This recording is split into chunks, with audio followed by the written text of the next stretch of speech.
Milosť vám a pokoj od Boha nášho Otca a od Pána Ježiša Krista na veky požehnaného.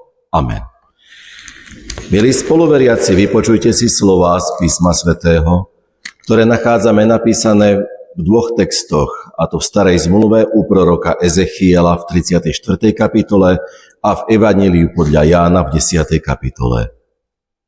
Takto vraví Hospodin Pán: beda pastierom Izraela, ktorí pasú sami seba.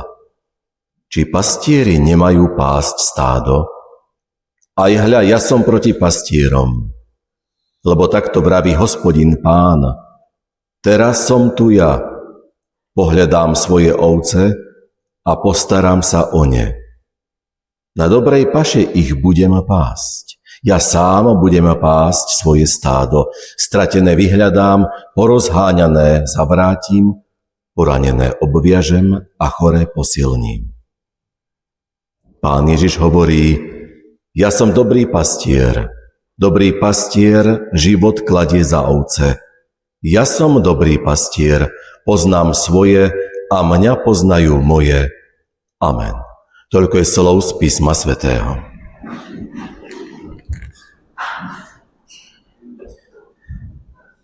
Milí bratia a milé sestry v našom Pánovi Ježišovi Kristovi.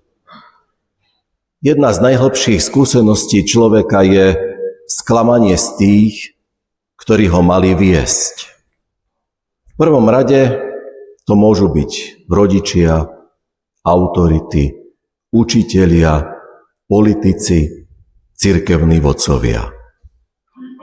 Zlom nastáva vtedy, keď tí, ktorí mali chrániť, zlyhávajú. A práve o tom hovorí starozmluvný prorok Ezechiel. Zobrazuje ich ako pastierov, ktorí myslia výhradne sami na seba. Zanedbávajú slabých a nechávajú stádo rozptýlené. Je to viac ako zlyhanie vzťahu. Ale v slovách Božej kritiky počujeme aj veľkú nádej. Ja sám budem pásť svoje ovce. To je podstata dnešnej nedele s názvom Misericordias Domini, čo v preklade znamená milosrdenstvo Pánovo. Boh sa nepozerá z diaľky, ale vstupuje do diania v našom živote. Preto hovorí o hľadaní, privádzaní späť a uzdravení.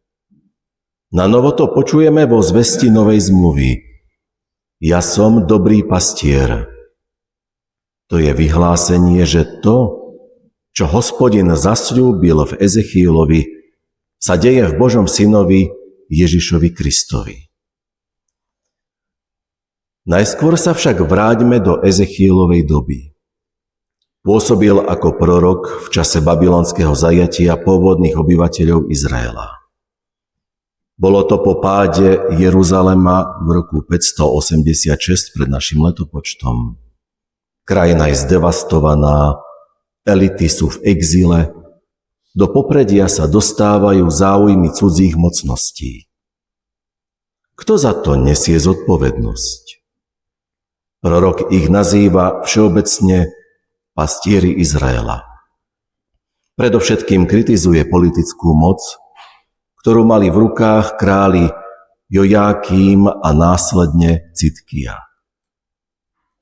Ich medzinárodná politika zlyhala.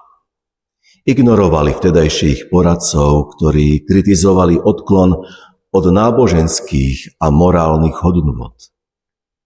Práve v tom čase povstali tzv. Falošní proroci, ktorí zvestovali pseudopokoj. Môžeme povedať, že zakrývali zlú realitu a pravdu. Dochádzalo zároveň k sociálnej nespravodlivosti, kedy silní využívali slabých a chudoba rástla rýchlym tempom. Slová proroka Ezechiela nezostali v minulosti. Aj dnes máme rovnaké pokušenie.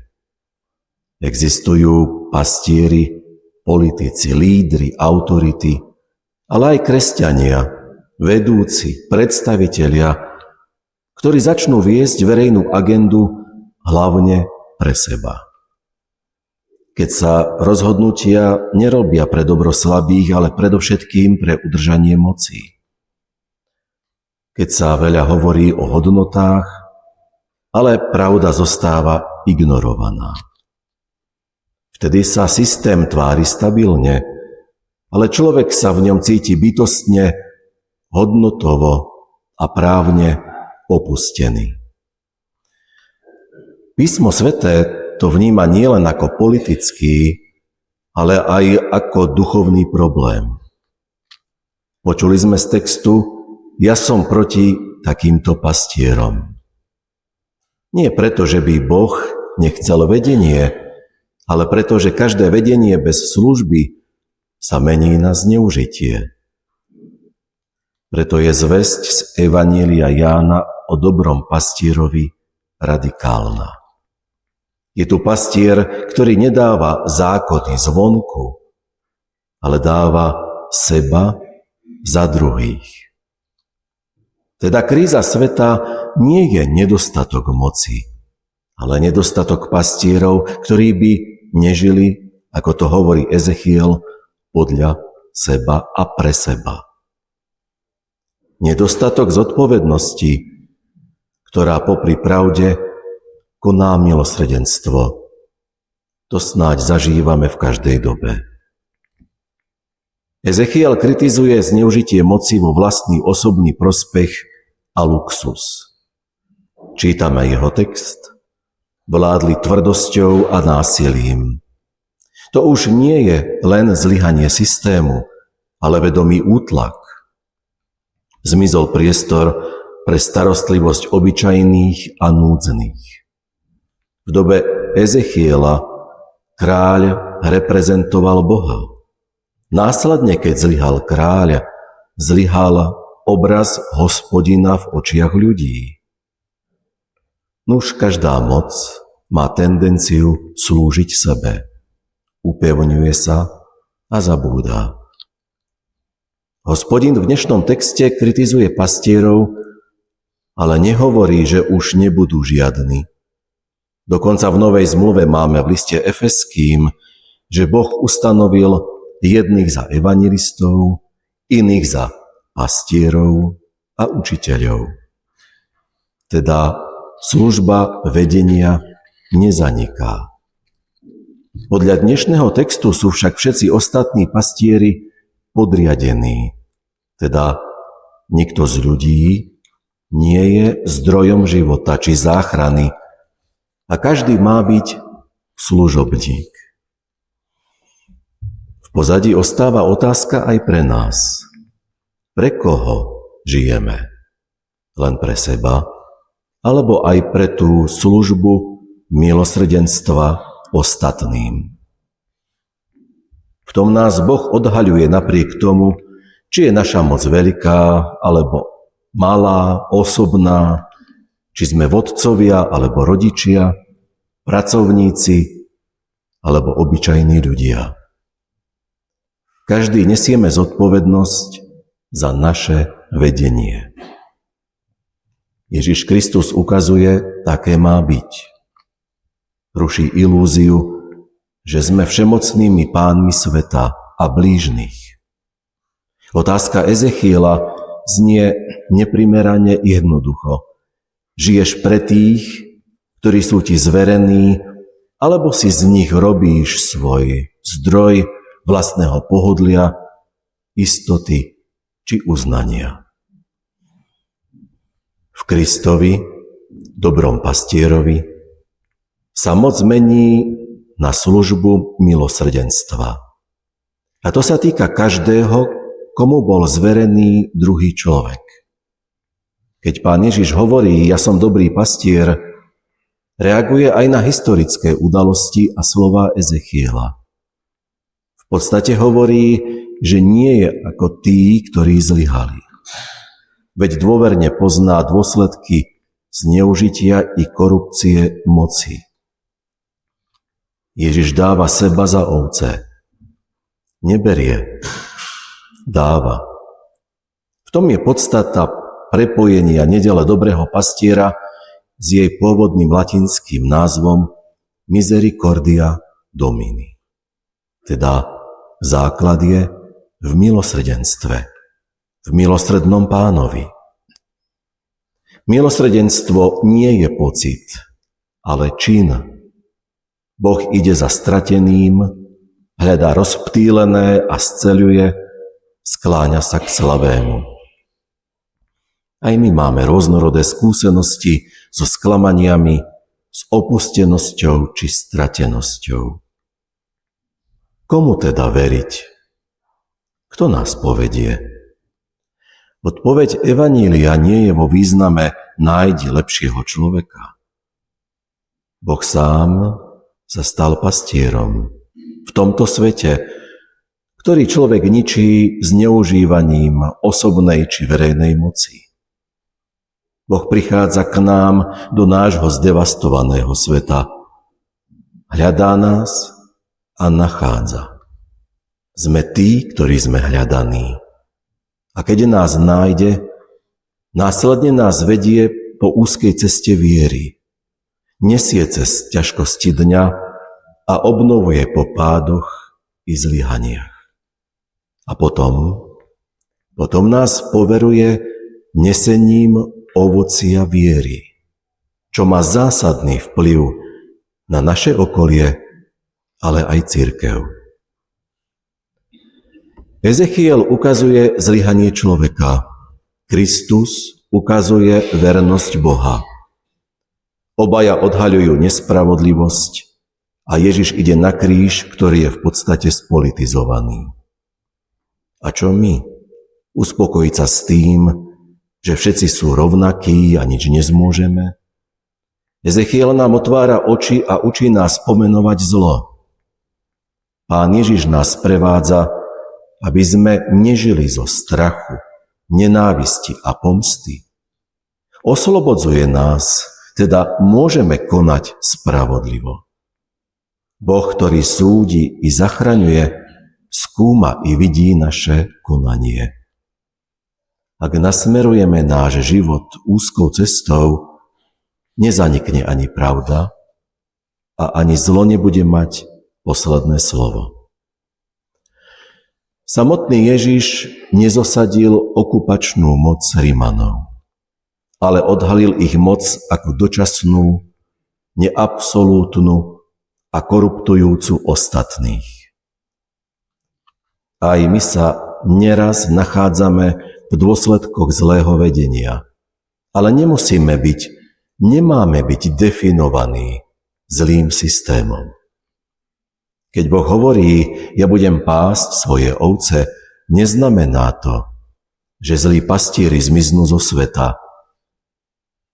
Ale je tu dobrý pastier, vzkriesený Pán Ježiš Kristus, ktorý ťa volá k nasledovaniu, k obhajobe pravdy a zároveň ku skutkom milosrdenstva, ktoré dokážu zmierniť trápenie blížnych. A keď Boh hovorí, stratené vyhľadám, porozháňané zavrátim, poranené obviažem a choré posilním, smeruje tieto slová aj k nám. Možno si sa v živote stratil, v rozhodnutiach, vo vzťahoch, v sebe samom. Možno si bol s blízkymi rozohnaný okolnostiami, strachom, tlakom a neistotou. Ak si zranený slovami, sklamaním či vlastnými chybami, aj k tebe sa prihovára dobrý pastier. Aj vtedy, ak si unavený a bez síl ísť ďalej. Boh posiela svojho syna, ktorý prišiel a prichádza. Nájde ťa tam, kde si sa stratil. Skloní sa k tvojej rane, ktorú si možno pred svetom skrýval. Posilní to, čo už sotva drží po hrobade. Pán Ježiš, dobrý pastier, hovorí, poznám svoje a mňa poznajú moje. Vedie nás na dobrú pašu, čo znamená obnovu života. Pastier Ježiš nás vedie tam, kde je život možný, kde nie sme opustení a ponechaní len na seba. Tým miestom paše má byť aj cirkevný zbor. Tam, kde znie evanjelium, kde si cez milosrdenstvo prisluhujeme odpustenie a žehnáme si. Ak vyznávame a nasledujeme Krista v cirkvi, tak sme pri zdroji života. Amen. Pomodlíme sa.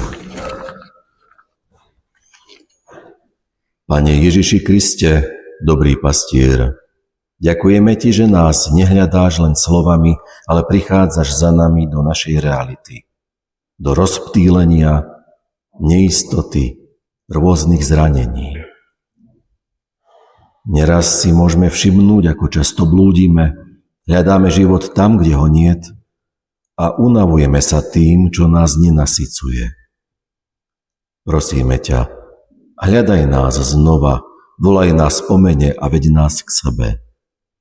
Ďakujeme Ti, že nás chceš viesť na dobrú pašu, na miesto, kde môžeme žiť z Tvojej milosti, kde nachádzame odpustenie, pokoj a novú silu.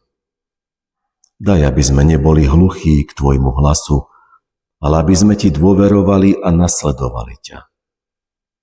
Daj, aby sme neboli hluchí k blížnym, ale aby sme im slúžili skutkami milosrdenstva a múdrosťou pravdy.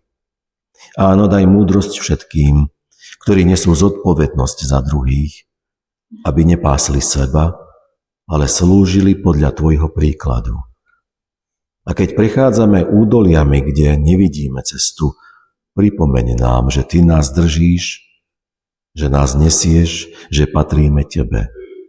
Do Tvojich rúk zverujeme seba aj svojich blízkych, lebo Ty si pastier, ktorý dáva život. Amen.